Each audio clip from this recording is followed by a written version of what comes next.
ਵਾਹਿਗੁਰੂ ਜੀ ਕਾ ਖਾਲਸਾ ਵਾਹਿਗੁਰੂ ਜੀ ਕੀ ਫਤਿਹ। ਅੱਜ ਗੁਰੂ ਨਾਨਕ ਦੇਵ ਪਾਤਸ਼ਾਹ ਜੀ ਦੀ ਪਾਕ ਕਲਾਮ ਸ਼੍ਰੀ ਜਪਜੀ ਸਾਹਿਬ, ਜਿਹਨੂੰ ਪੁਰਾਣੇ ਗੁਰੂ ਕੇ ਸਿੱਖ ਜਪ ਨਿਸ਼ਾਨ ਕਰਕੇ ਸ਼ਰਧਾ ਕਰਕੇ ਪੜ੍ਹਦੇ ਸੁਣਦੇ ਵਿਚਾਰਦੇ ਔਰ ਭਵਜਲ ਸੰਸਾਰ ਤੋਂ ਮੁਕਤ ਹੁੰਦੇ। ਪੁਰਾਤਨ ਗੁਰੂ ਗ੍ਰੰਥ ਸਾਹਿਬ ਜੀ ਦੀਆਂ ਜਿੰਨੀਆਂ ਵੀ ਬੀੜਾਂ ਨੇ, ਉਹਨਾਂ ਬੀੜਾਂ ਦੇ ਉੱਪਰ ਜਪਜੀ ਸਾਹਿਬ ਜੀ ਦਾ ਨਾਮ ਜਪ ਨਿਸ਼ਾਨ ਕਰਕੇ ਲਿਖਿਆ ਹੈ। ਆਪਾਂ ਅੱਜ ਕੱਲ੍ਹ ਜਪਜੀ ਸਾਹਿਬ ਕਹਿੰਦੇ ਹੈ, ਅਤੇ ਪਹਿਲੀਆਂ ਜੋ ਬੀੜਾਂ ਨੇ ਉਹਨਾਂ ਵਿੱਚ ਜਪ ਨਿਸ਼ਾਨ ਕਹਿੰਦੇ ਸਨ। ਜਪ ਗੁਰਬਾਣੀ ਦਾ ਨਾਮ ਹੈ ਔਰ ਨਿਸ਼ਾਨ ਦਾ ਅਰਥ ਹੈ ਨਿਸ਼ਾਨੀ। ਇਹ ਜਪਜੀ ਸਾਹਿਬ ਗੁਰੂ ਨਾਨਕ ਸਾਹਿਬ ਜੀ ਦੀ ਦਿੱਤੀ ਹੋਈ ਨਿਸ਼ਾਨੀ ਹੈ, ਆਇਡੈਂਟੀ ਕਾਰਡ ਹੈ, ਸ਼ਨਾਖਤੀ ਕਾਰਡ ਹੈ। ਤੋ ਗੁਰੂ ਨਾਨਕ ਸਾਹਿਬ ਜੀ ਦਾ ਸਿੱਖ ਉਹ ਅਖਵਾ ਸਕਦਾ ਹੈ ਜਿਹੜਾ ਜਪਜੀ ਸਾਹਿਬ ਦਾ ਪਾਠ ਕਰਦਾ ਹੈ। ਪੁਰਾਣੇ ਗੁਰੂ ਕਿਆਂ ਸਿੱਖਾਂ ਦਾ ਐਸਾ ਸ਼ਰਧਾ, ਐਸਾ ਵਿਸ਼ਵਾਸ, ਐਸਾ ਨਿਸ਼ਚਾ ਸੀ ਵੀ ਪਹਿਲੀ ਤੇ ਗੱਲ, ਗੁਰੂ ਕਾ ਸਿੱਖ ਕਦੇ ਜਮਦੂਤਾਂ ਦੇ ਧਾਮ ਜਾਂਦਾ ਹੀ ਨਹੀਂ, ਜਮਪੁਰੀ ਨਰਕਾਂ ਵਿੱਚ ਧਰਮਰਾਜ ਜੀ ਕੋਲ ਨਹੀਂ ਜਾਂਦਾ। ਜੇ ਕਿਤੇ ਚਲਿਆ ਵੀ ਜਾਵੇ ਤਾਂ ਅੱਗੋਂ ਧਰਮਰਾਜਾ ਪੁੱਛੇ ਵੀ ਤੂੰ ਕੌਣ ਹੈ, ਤਾਂ ਗੁਰੂ ਕਾ ਸਿੱਖ ਕਹਿੰਦਾ ਮੈਂ ਗੁਰੂ ਨਾਨਕ ਦਾ ਸਿੱਖ ਹਾਂ। ਉਹ ਕਹਿੰਦੇ ਗੁਰੂ ਨਾਨਕ ਦਾ ਸਿੱਖ ਹੈ ਤਾਂ ਗੁਰੂ ਨਾਨਕ ਦੀ ਨਿਸ਼ਾਨੀ ਦਿਖਾ, ਉਹਨਾਂ ਦਾ ਆਇਡੈਂਟੀ ਕਾਰਡ, ਸ਼ਨਾਖਤੀ ਕਾਰਡ ਦਿਖਾ। ਤਾਂ ਉਹ ਜਪਜੀ ਸਾਹਿਬ ਦੀ ਉਮਰ ਭਰ ਜਿੰਨੀ ਕਮਾਈ ਕੀਤੀ ਉਹ ਦਿਖਾਉਂਦੇ ਕਿ ਆਹ ਦੇਖੋ ਮੇਰੇ ਕੋਲ ਜਪਜੀ ਸਾਹਿਬ ਜੀ ਦੀ ਕਮਾਈ ਹੈ, ਮੈਂ ਬਾਰ-ਬਾਰ ਜਪਜੀ ਸਾਹਿਬ ਦਾ ਅਭਿਆਸ ਕੀਤਾ। ਉਹ ਕਮਾਈ ਕੀ ਹੈ? ਕਮਾਈ ਮਤਲਬ ਜਿਵੇਂ ਪੂੰਜੀ ਆਪਾਂ ਇਕੱਠੀ ਕਰ ਲੈਂਦੇ, ਜਿਵੇਂ ਦੌਲਤ ਤੁਹਾਨੂੰ ਇਨਕਮ ਉਹ ਇਕੱਠੀ ਕਰ ਲੈਂਦੇ ਔਰ ਬੈਂਕ ਦੇ ਵਿੱਚ ਇਕੱਠੀ ਕਰਕੇ ਰੱਖ ਲੈਂਦੇ, ਸੇਵ ਕਰ ਲੈਂਦੇ, ਪੈਸੇ ਸੇਵ ਕਰਦੇ। ਇੱਦਾਂ ਜਪਜੀ ਸਾਹਿਬ ਨੂੰ ਸੇਵ ਕਰਕੇ ਰੱਖ ਲੈਂਦੇ ਮਨ ਵਿੱਚ, ਮਨ ਦੀ ਬੈਂਕ ਵਿੱਚ। ਕਿਉਂਕਿ ਮਨ ਜਾਂਦਾ ਹੈ ਨਾ ਧਰਮਰਾਜੇ ਦੀ ਦਰਗਾਹ ਵਿੱਚ, ਫਿਰ ਉੱਥੇ ਜਾ ਕਰਕੇ ਉਹ ਜਪਜੀ ਸਾਹਿਬ ਦੀ ਕਮਾਈ ਧਰਮਰਾਜੇ ਨੂੰ ਦੱਸਦੇ। ਤੋ ਅੱਜ ਅਸੀਂ ਜਪਜੀ ਸਾਹਿਬ ਦਾ ਪਾਠ ਅਰਥਾਂ ਸਮੇਤ ਸ਼ੁਰੂ ਕਰਾਂਗੇ। ਭਾਵੇਂ ਅਨੇਕਾਂ ਟੀਕੇ ਔਰ ਅਨੇਕਾਂ ਹੀ ਮਹਾਂਪੁਰਖਾਂ ਨੇ ਜਪਜੀ ਸਾਹਿਬ ਜੀ ਦੀ ਵਿਆਖਿਆ ਕੀਤੀ ਹੋਈ ਹੈ, ਪਰ ਸਾਡੇ ਪਾਸ ਅਮਰੀਕਾ ਤੋਂ ਵਿਦੇਸ਼ੀ ਸਿੱਖ ਆਏ ਨੇ। ਇਹਨਾਂ ਦਾ ਜਨਮ ਅਮਰੀਕਾ ਦੀ ਧਰਤੀ ਉੱਪਰ ਹੋਇਆ ਅਤੇ ਇਹਨਾਂ ਦੇ ਮਾਤਾ ਪਿਤਾ ਜੀ, ਉਹਨਾਂ ਨੇ ਪਹਿਲਾਂ ਸਿੱਖ ਧਰਮ ਨੂੰ ਅਪਣਾਇਆ ਅਤੇ ਈਸਾਈ ਧਰਮ ਨੂੰ ਤਿਆਗਿਆ ਔਰ ਉਹਨਾਂ ਦੇ ਘਰ ਇਹਨਾਂ ਦਾ ਜਨਮ ਹੋਇਆ ਅਤੇ ਨਾਮ ਰੱਖਿਆ ਮਾਪਿਆਂ ਨੇ ਗੁਰਪ੍ਰਕਾਸ਼ ਸਿੰਘ। ਅਤੇ ਇਹਨਾਂ ਦਾ ਵਿਚਾਰ ਸੀ ਵੀ ਮੈਨੂੰ ਜਪਜੀ ਸਾਹਿਬ ਸੌਖੇ ਅੱਖਰਾਂ ਦੇ ਵਿੱਚ, ਬਹੁਤ ਡੀਪਲੀ ਨਹੀਂ, ਸਿੰਪਲ ਵਿਆਖਿਆ, ਈਜੀ ਮੈਨੂੰ ਸਮਝਾਇਆ ਜਾਵੇ। ਅਤੇ ਇਹ ਮਨ ਦੇ ਵਿੱਚ ਇਹਨਾਂ ਦਾ ਖਿਆਲ ਜਾਣ ਕੇ ਅਤੇ ਮੇਰੇ ਮਨ ਵਿੱਚ ਵੀ ਖਿਆਲ ਆਇਆ ਕਿ ਕਿਉਂ ਨਾ ਹੋਵੇ ਆਪਾਂ ਜਪਜੀ ਸਾਹਿਬ ਜੀ ਦਾ ਸੁਖੈਨ ਈਜੀ ਵਿਆਖਿਆ ਇਹਨਾਂ ਨੂੰ ਸਮਝਾਈ ਜਾਵੇ।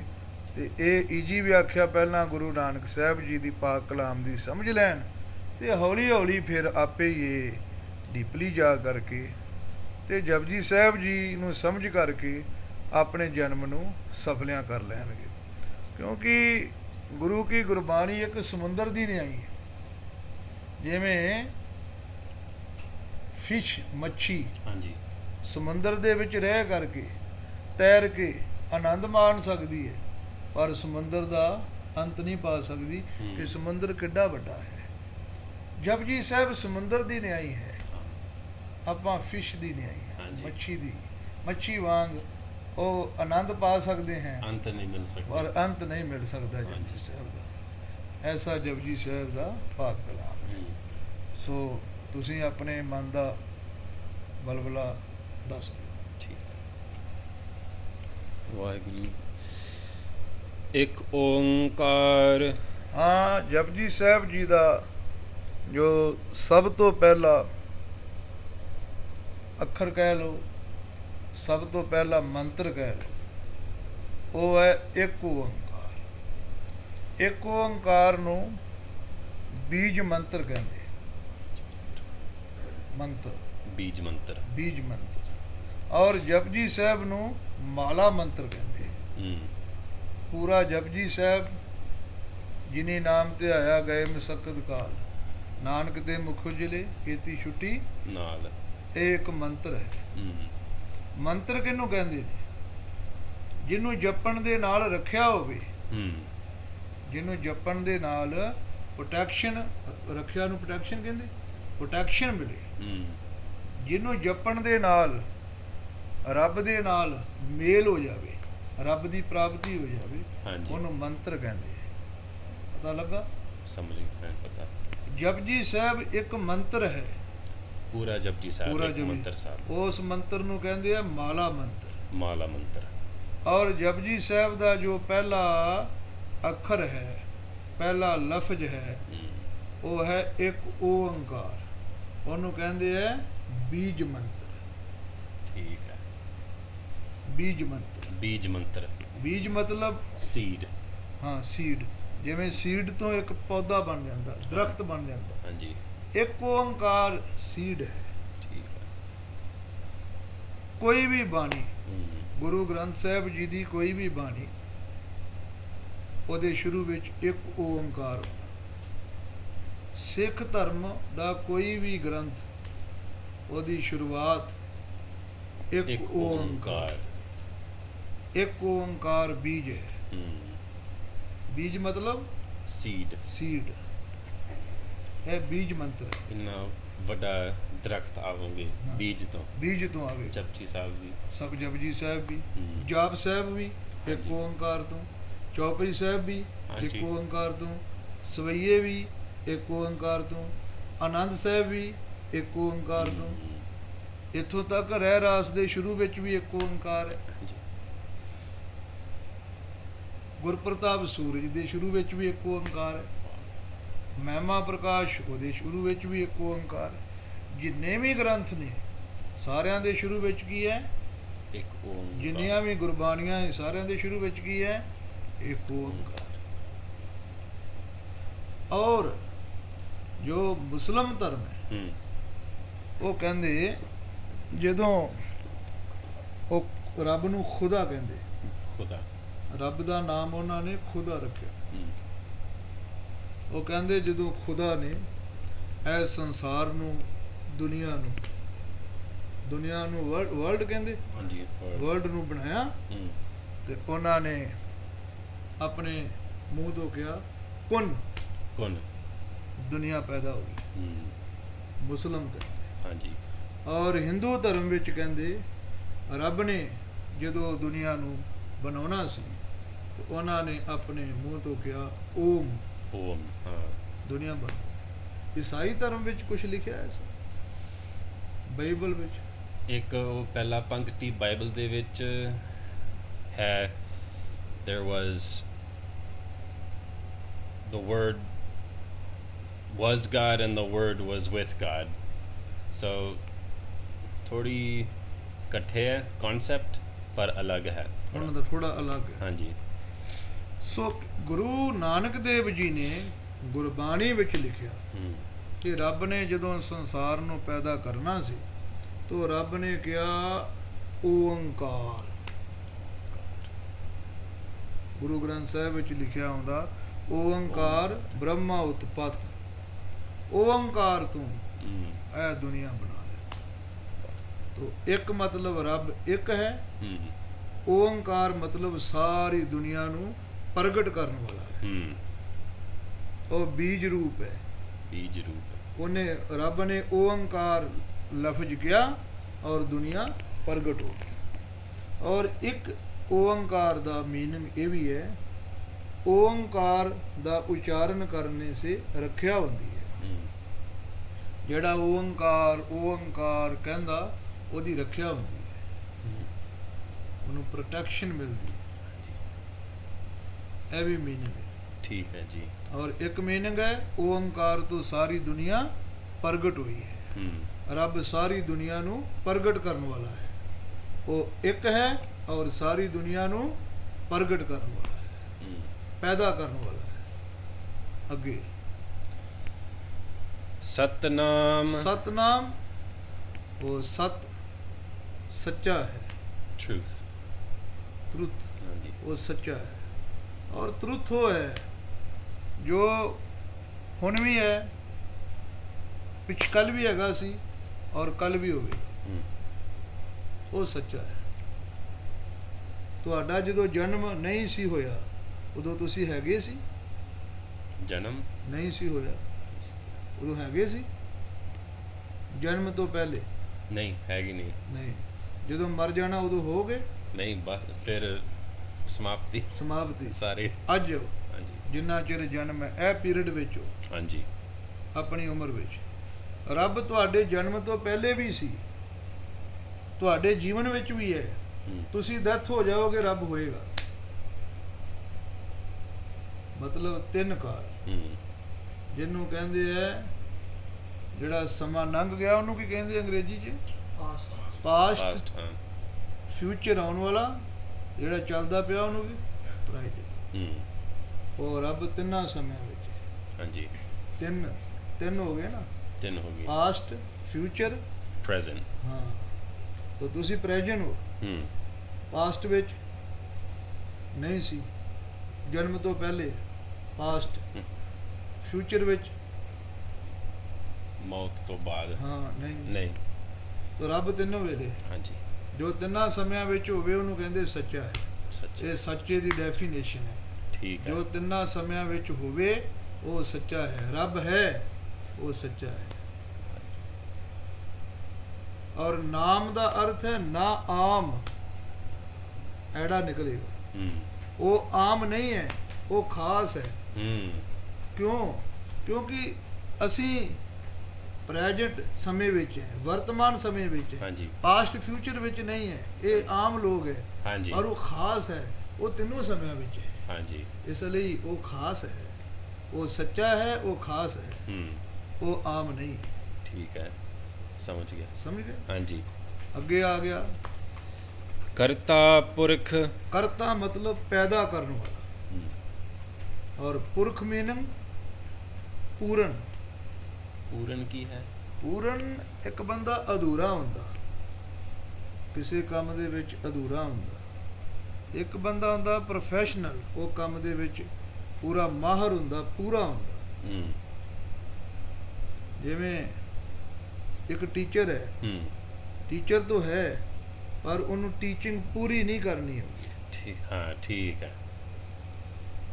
ਬਣਾਉਂਦਾ ਤੇ ਹੈ, ਸੰਸਾਰ ਨੂੰ ਬਣਾਉਂਦਾ ਤੇ ਹੈ ਪਰ ਸਾਰਾ ਪੂਰਾ ਨਹੀਂ ਬਣਾਉਣਾ ਆਉਂਦਾ। ਜਿਵੇਂ ਅੱਜ ਕੱਲ੍ਹ ਦੇ ਵਿਗਿਆਨੀ, ਉਹਨਾਂ ਨੇ ਬੰਦੇ ਵਰਗਾ ਰੋਬੋਟ ਬਣਾ ਦਿੱਤਾ ਪਰ ਪੂਰਾ ਬੰਦਾ ਨਹੀਂ ਬਣਿਆ ਉਹਨਾਂ ਕੋਲ। ਰੋਬੋਟ ਬੰਦੇ ਵਰਗਾ ਕੰਮ ਤੇ ਕਰਦਾ ਪਰ ਜੋ ਬੰਦਾ ਹੈ ਉਹ ਬੰਦਾ ਹੀ ਹੈ। ਬੰਦੇ ਵਰਗਾ ਪੂਰਾ ਰੋਬੋਟ ਨਹੀਂ ਉਹਨਾਂ ਕੋਲੋਂ ਤਿਆਰ ਹੋਇਆ ਕਿ ਨਹੀਂ? ਮੇਰੇ ਖਿਆਲ, ਹਾਂਜੀ ਸਮਝ ਗਿਆ। ਪੂਰਨ ਮਤਲਬ ਪੂਰਾ ਕੰਮ ਕਰਦਾ। ਪੂਰਾ ਕੰਮ ਕਰਦਾ। ਹਾਂਜੀ। ਕਰਤਾ ਮਤਲਬ, ਕਰਤਾ ਉਹਨੂੰ ਕਹਿੰਦੇ ਜੋ ਕਿਸੇ ਚੀਜ਼ ਨੂੰ ਮੇਡ ਕਰੇ, ਬਣਾਵੇ। ਸਾਰੇ ਸੰਸਾਰ ਨੂੰ ਕਿਹਨੇ ਬਣਾਇਆ? ਰੱਬ ਨੇ। ਰੱਬ। ਔਰ ਅਧੂਰਾ ਨਹੀਂ, ਪੂਰਾ ਕੰਮ ਕੀਤਾ। ਹਾਂਜੀ। ਅਧੂਰਾ ਮਤਲਬ ਅੱਧਾ। ਠੀਕ ਹੈ। ਅਧੂਰਾ ਅੱਧਾ, ਪੂਰਾ ਫਿਨਿਸ਼। ਪੂਰਨ। ਹਾਂਜੀ। ਪੂਰਨ। ਠੀਕ ਹੈ। ਉਹ ਪੂਰਾ ਕਰਤਾ ਹੈ। ਔਰ ਇੱਕ ਇਹਦਾ ਮੀਨਿੰਗ ਇਹ ਵੀ ਹੈ, ਪੁਰ ਮਤਲਬ ਸੰਸਾਰ, ਪੁਰ ਮਤਲਬ ਸੰਸਾਰ, ਤੇ ਖ ਨਾਮ ਵਿਆਪਕ ਦਾ ਹੈ। ਇਹ ਥੋੜਾ ਡੀਪਲੀ ਹੈ ਔਰ ਸੌਖਾ ਮੈਂ ਦੱਸ ਦਿੰਦਾ। ਪੂ ਰੱਖ, ਪੂ ਨਾਮ ਨਰਕਾਂ ਦਾ ਹੈ। ਰੱਖ ਮਤਲਬ ਰੱਖਿਆ ਕਰਦਾ ਹੈ, ਉਹ ਨਰਕਾਂ ਤੋਂ ਪ੍ਰੋਟੈਕਸ਼ਨ। ਬਹੁਤ ਵਧੀਆ। ਪੂ ਮਤਲਬ ਨਰਕ, ਰੱਖ ਮਤਲਬ ਪ੍ਰੋਟੈਕਸ਼ਨ। ਉਹ ਸੰਸਾਰ ਨੂੰ ਪੈਦਾ ਕਰਨ ਵਾਲਾ ਕਰਤਾ ਹੈ ਔਰ ਨਰਕਾਂ ਤੋਂ ਪ੍ਰੋਟੈਕਸ਼ਨ ਦਿੰਦਾ ਹੈ। ਸੌਖਾ। ਨਿਰਭਉ, ਉਹਨੂੰ ਕਿਸੇ ਦਾ ਡਰ ਨਹੀਂ। Hmm. ਨਿਰਵੈਰ, ਕਿਸੇ ਨਾਲ ਕੋਈ ਵੈਰ ਨਹੀਂ। ਵੈਰ ਮਤਲਬ ਈਰਖਾ। ਈਰਖਾ। ਜਲਨ, Jealousy. ਜੈਲਸੀ। Hmm. ਅਕਾਲ ਮੂਰਤ, ਕਾਲ ਮਤਲਬ ਮੌਤ। ਤੁਹਾਡੇ ਮੱਥੇ ਤੇ ਮੌਤ ਲਿਖਿਆ, ਇਹਨਾਂ ਹਾਂਜੀ। ਡੈਥ ਤੋਂ ਹੈ। ਮੇਰੇ ਮੱਥੇ ਤੇ ਡੈਥ ਲਿਖਿਆ, ਉਹਨਾਂ ਦੇ ਮੱਥੇ ਤੇ ਡੈਥ ਲਿਖਿਆ। ਹਾਂਜੀ। ਉਹਨਾਂ ਦੇ ਮੱਥੇ ਤੇ ਕੋਈ ਡੈਥ ਨਹੀਂ ਲਿਖਿਆ। ਹਾਂਜੀ। ਉਹ ਅਕਾਲ ਹੈ। ਅਕਾਲ। ਔਰ ਮੂਰਤ ਉਹਦੀ ਐਸੀ ਮੂਰਤੀ ਹੈ, ਹਾਂਜੀ। ਜਿਵੇਂ ਤੁਹਾਡੀ ਮੂਰਤੀ ਹੈ, ਇਹ ਸਰੀਰ ਹੈ। Hmm. ਆਕਾਰ, ਮੂਰਤ ਮਤਲਬ ਆਕਾਰ, ਸ਼ਕਲ, ਸੂਰਤ। ਅੰਗਰੇਜ਼ੀ 'ਚ ਕੀ ਕਹਿੰਦੇ? ਸ਼ੇਪ। ਹਾਂਜੀ। Form. ਜਿਵੇਂ ਤੁਹਾਡਾ ਸ਼ੇਪ ਹੈ। ਹਾਂਜੀ। ਮੂਰਤੀ, ਅਕਾਲ ਦੀ ਮੂਰਤੀ। ਉਹ ਮੂਰਤ ਅਕਾਲ ਹੈ। Hmm. ਜਿਹੜੀ ਤੁਹਾਡੀ ਮੂਰਤ ਹੈ ਇਹ ਕਾਲ ਹੈ। ਇਹਦੇ ਮੱਥੇ ਉੱਪਰ ਕਾਲ ਲਿਖਿਆ ਹੈ। ਹਾਂਜੀ। ਉਸ ਦੀ ਸ਼ੇਪ ਦੇ ਉੱਪਰ ਕਾਲ ਨਹੀਂ ਲਿਖਿਆ। Hmm. ਲੱਗਾ ਪਤਾ? ਲੱਗਿਆ ਜੀ। ਅੱਗੇ ਅਜੂਨੀ ਸੈਭੰ। ਅਜੂਨੀ ਮਤਲਬ ਜੂਨਾ ਤੋਂ ਰਹਿਤ। ਹਾਂਜੀ। Wasn't born from a womb. ਮਤਲਬ ਜਿਵੇਂ ਤੁਸੀਂ ਬੰਦਾ ਮਰ ਕੇ ਕੁੱਤਾ ਬਣ ਗਿਆ, ਹਾਂਜੀ। ਮਰ ਕੇ ਪੰਛੀ ਬਣ ਗਿਆ, ਹਾਂਜੀ। ਹਾਂਜੀ। ਚਿੜੀ ਬਣ ਗਿਆ, ਬਾਂਦਰ ਬਣ ਗਿਆ। ਇਹ ਜੂਨਾ ਹੈ ਨਾ। ਸਾਰੇ 84 ਜੂਨ- ਲੱਖ। ਹਾਂਜੀ। ਉਹ 84 ਲੱਖ ਜੂਨ ਤੋਂ ਰਹਿਤ ਹੈ। ਔਰ ਸੈਭੰ, ਸੈਭੰ ਆਪਣੇ ਆਪ ਹੀ ਪ੍ਰਗਟ ਹੋਇਆ ਹੈ। Hmm. ਸਿਰਫ ਰੱਬ ਇਹ ਕਰ ਸਕਦਾ। ਰੱਬ ਆਪਣੇ ਆਪ ਪ੍ਰਗਟ ਹੋਇਆ। ਹਾਂਜੀ। ਕਿਉਂਕਿ ਅਸੀਂ ਸਾਰੇ ਤੁਸੀਂ ਮਾਤਾ ਤੋਂ ਪੈਦਾ ਹੋਏ, ਹਾਂਜੀ। ਉਹ ਮਾਤਾ ਤੋਂ ਪੈਦਾ ਨਹੀਂ ਹੋਏ। Hmm. ਸੰਸਾਰ ਦੇ ਉੱਪਰ ਕੁਝ ਆਂਡੇ ਤੋਂ ਪੈਦਾ ਹੁੰਦੇ, ਕੁਝ ਪੰਛੀ, ਕੁਝ ਮਾਤਾ ਤੋਂ, ਕੁਝ ਧਰਤੀ ਤੋਂ, Hmm. ਕੁਝ ਪਸੀਨੇ ਤੋਂ। ਹਾਂ। ਇਹ 4 ਤਰੀਕੇ ਨਾਲ ਜੀਵ ਸੰਸਾਰ ਤੇ ਪੈਦਾ ਹੁੰਦੇ, ਜਿਹਨੂੰ ਬਾਣੀ ਵਿੱਚ ਲਿਖਿਆ ਅੰਡਜ, ਜੇਰਜ, ਸੇਤਜ ਕੀਨੀ, ਉਤਪਜ ਖਾਨ ਬਹੁਰ ਰਚ ਦੀਨੀ। ਅੰਡਜ ਅੰਡੇ ਤੋਂ, ਜੇਰਜ ਮਾਤਾ ਦੇ ਪੇਟ ਤੋਂ, ਉਤਪਜ ਧਰਤੀ ਤੋਂ, ਬਨਸਪਤੀ ਜਿਵੇਂ ਪੇੜ ਹੈ, ਦਰਖਤ ਹੈ, ਪੌਦੇ ਹੈ, ਜੰਗਲ ਹੈ। Hmm. All plants. ਸੇਤ ਮੁੜਕਾ, ਪਸੀਨਾ, Hmm. ਬੈਕਟੀਰੀਆ ਪੈਦਾ ਹੁੰਦਾ। ਹਾਂਜੀ। ਹਾਂਜੀ। ਠੀਕ 4 ਹੈ। ਤਰੀਕੇ ਦੇ ਨਾਲ ਪ੍ਰਗਟ ਹੁੰਦਾ ਨਾ ਦੁਨੀਆ ਉੱਪਰ। ਹੁਣੇ ਸਮਝ ਗਏ ਉਹ ਸਾਰੇ। ਸਮਝ ਗਿਆ ਨਾ? ਹਾਂਜੀ। ਤਾਂ ਰੱਬ ਇਹਨਾਂ ਚਾਵਾਂ, ਉਹ ਆਪਣੇ ਆਪ ਹੀ ਪੈਦਾ ਹੋਇਆ, ਵਾਹ। ਇਹਨਾਂ ਚਾਰਾਂ ਵਿੱਚ ਨਹੀਂ ਹੈ। ਨਾ ਉਹ ਕਿਸੇ ਦੇ ਪੇਟ ਤੋਂ, Hmm. ਨਾ ਕਿਸੇ ਦੇ ਪਸੀਨੇ ਤੋਂ, ਨਾ ਕਿਸੇ ਧਰਤੀ ਤੋਂ, ਹੂੰ। ਨਾ ਕਿਸੇ ਅੰਡੇ ਤੋਂ। ਉਹ ਸੈਭੰ ਆਪਣੇ ਆਪ ਹੀ ਪ੍ਰਗਟ ਹੋਇਆ। ਵਾਹ। ਸਮਝ ਗਿਆ। ਗੁਰਪ੍ਰਸਾਦ, ਗੁਰਪ੍ਰਸਾਦ ਗੁਰੂ ਦੀ ਕਿਰਪਾ ਨਾਲ, ਪ੍ਰਸਾਦ ਕਿਰਪਾ, ਗੁਰੂ ਦੀ ਕਿਰਪਾ ਨਾਲ ਉਹ ਰੱਬ ਪ੍ਰਾਪਤ ਹੁੰਦਾ। ਜੇ ਕਿਸੇ ਨੇ ਰੱਬ ਨੂੰ ਮਿਲਣਾ ਹੋਵੇ ਤੇ ਕਿਵੇਂ ਮਿਲਿਆ ਜਾਵੇ? ਗੁਰੂ ਦੀ ਕਿਰਪਾ ਸੇ। ਪ੍ਰਸਾਦ ਮੀਨਿੰਗ ਕਿਰਪਾ। Hmm. ਜਪ, ਐਸੇ ਰੱਬ ਦਾ ਨਾਮ ਜਪਣਾ, ਜਪਣਾ। ਬਾਰ ਬਾਰ ਬਾਰ ਬਾਰ। ਇਹ ਹੁਕਮ ਹੈ। ਹੁਕਮ ਹੈ। ਕਿਹਨੂੰ ਜਪੋ? ਆਦ ਸੱਚ, ਜਦੋਂ ਸੰਸਾਰ ਨਹੀਂ ਸੀ Hmm. ਉਹ ਉਦੋਂ ਵੀ ਸੀ। ਸੰਸਾਰ ਦੇ ਆਦ ਮਤਲਬ ਸ਼ੁਰੂ। Hmm. ਸ਼ੁਰੂ ਲੱਗ ਗਿਆ ਪਤਾ? ਹਾਂਜੀ। ਸਟਾਰਟ। ਸਟਾਰਟ। ਸੰਸਾਰ ਸਟਾਰਟ ਨਹੀਂ ਹੋਇਆ, ਉਹ ਉਦੋਂ ਵੀ ਸੱਚਾ ਹੈਗਾ ਸੀ। ਜੁਗਾਦ, ਸੰਸਾਰ ਸਟਾਰਟ ਹੋਇਆ, ਯੁੱਗ ਬਣ ਗਏ। Hmm.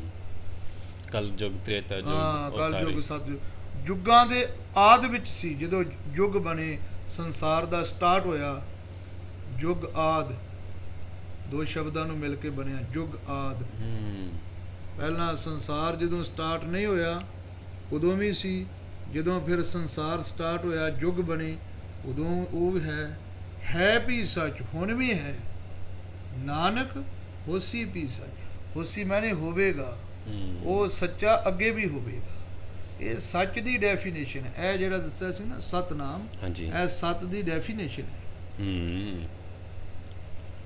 ਜਦੋਂ ਸੰਸਾਰ ਨਹੀਂ ਸੀ ਉਦੋਂ ਉਹ ਹੈ ਸੀ, ਜਦੋਂ ਸੰਸਾਰ ਹੈਗਾ ਉਦੋਂ ਵੀ ਹੈ, ਜਦੋਂ ਸੰਸਾਰ ਖਤਮ ਹੋ ਜਾਏਗਾ ਉਦੋਂ ਵੀ ਉਹ ਹੋਵੇਗਾ। Hmm. ਸੌਖਾ, ਜਦੋਂ ਗੁਰਪ੍ਰਕਾਸ਼ ਨਹੀਂ ਸੀ ਉਦੋਂ ਵੀ ਉਹ ਹੈ ਸੀ, Hmm. ਗੁਰ ਪ੍ਰਕਾਸ਼ ਹੈ ਉਹ ਹੈਗਾ, ਗੁਰ ਪ੍ਰਕਾਸ਼ ਨਹੀਂ ਰਵੇਗਾ ਉਹ ਹੋਵੇਗਾ। हाँ जी। ਇਸ ਲਈ ਗੁਰ ਪ੍ਰਕਾਸ਼ ਝੂਠਾ ਹੈ, ਰੱਬ ਸੱਚਾ ਹੈ। हाँ जी। सही गल है। ਪਤਾ ਲੱਗ ਗਿਆ। ਹਾਂਜੀ। ਇੱਕ ਓੰਕਾਰ ਤੋਂ ਲੈ ਕੇ ਨਾਨਕ ਹੋਸੀ ਵੀ ਸੱਚ ਤੱਕ ਮੂਲ ਮੰਤਰ। ਇਹਨੇ ਇਹ ਪੌੜੀ ਨੂੰ ਕੀ ਕਹਿੰਦੇ ਆ? मूल मंत्र। ਇੱਕ ਓੰਕਾਰ ਤੋਂ ਲੈ ਕੇ ਗੁਰਪ੍ਰਸਾਦ ਤੱਕ ਮਹਾ ਮੰਤਰ। ਇੱਕ ਓੰਕਾਰ ਬੀਜ ਮੰਤਰ, ਵਾਹਿਗੁਰੂ ਗੁਰ ਮੰਤਰ, ਪੂਰਾ ਜਪਜੀ ਸਾਹਿਬ ਮਾਲਾ ਮੰਤਰ। माला मंत्र। ਇਹ 5 ਮੰਤਰ ਹੈ। वाह जी। ਇਹ ਸੌਖਾ ਇਹਦਾ ਜਪਜੀ ਸਾਹਿਬ ਦਾ ਜੋ ਵਿਆਖਿਆ ਸ਼ੁਰੂ ਕੀਤਾ। ਹਾਂਜੀ। ਸੋ ਅੱਜ ਆਪਾਂ ਇੱਕ ਪੌੜੀ ਕਰਾਂਗੇ, ਕੱਲ ਨੂੰ ਫਿਰ ਅੱਗੇ ਸਿੱਖਾਂਗੇ। ठीक है ਹੈ जी। ਨਹੀਂ ਕੁਐਸਚਨ? ਹੁਣ नहीं हैगा। ਠੀਕ ਹੈ, ਜੇ ਕੋਈ ਹੈ हम्म। ਤੁਸੀਂ ਦੱਸ ਦਿਓ। ठीक है। ਤੁਸੀਂ ਅੰਗਰੇਜ਼ੀ ਵਿੱਚ ਦੱਸ ਸਕਦੇ? हाँ जी, दस सकदे। ਚਲੋ ਦੱਸ ਦਿਓ। Two things. Can he explain why and how Nanak's name was put in the last line, Nanak Hosi Pi Sach, why it was put there, and also the effects of doing mala of Mool Mantra 108 times, how many times? ਚਲੋ ਅੱਜ ਇੰਨਾ ਹੀ। ਸੋ ਸਰਬਲੋ ਬੰਗਾ ਨੰਗਲੀ ਭਾਈ ਨੰਦ ਲਾਲ ਜੀ ਗੁਰਮਤਿ ਵਿਦਿਆਲਾ ਵਿਖੇ ਜੋ ਇਹ ਜਪਜੀ ਸਾਹਿਬ ਜੀ ਦੀ ਵਿਆਖਿਆ ਸ਼ੁਰੂ ਹੋਈ ਹੈ, ਸੋ ਪਹਿਲੀ ਪੌੜੀ ਦੀ ਮੂਲ ਮੰਤਰ ਦੀ ਵਿਆਖਿਆ ਕਰਦਿਆਂ ਹੋਈ ਭੁੱਲ ਚੁੱਕ ਦੀ ਖਿਮਾ। ਵਾਹਿਗੁਰੂ ਜੀ ਕਾ ਖਾਲਸਾ, ਵਾਹਿਗੁਰੂ ਜੀ ਕੀ ਫਤਿਹ।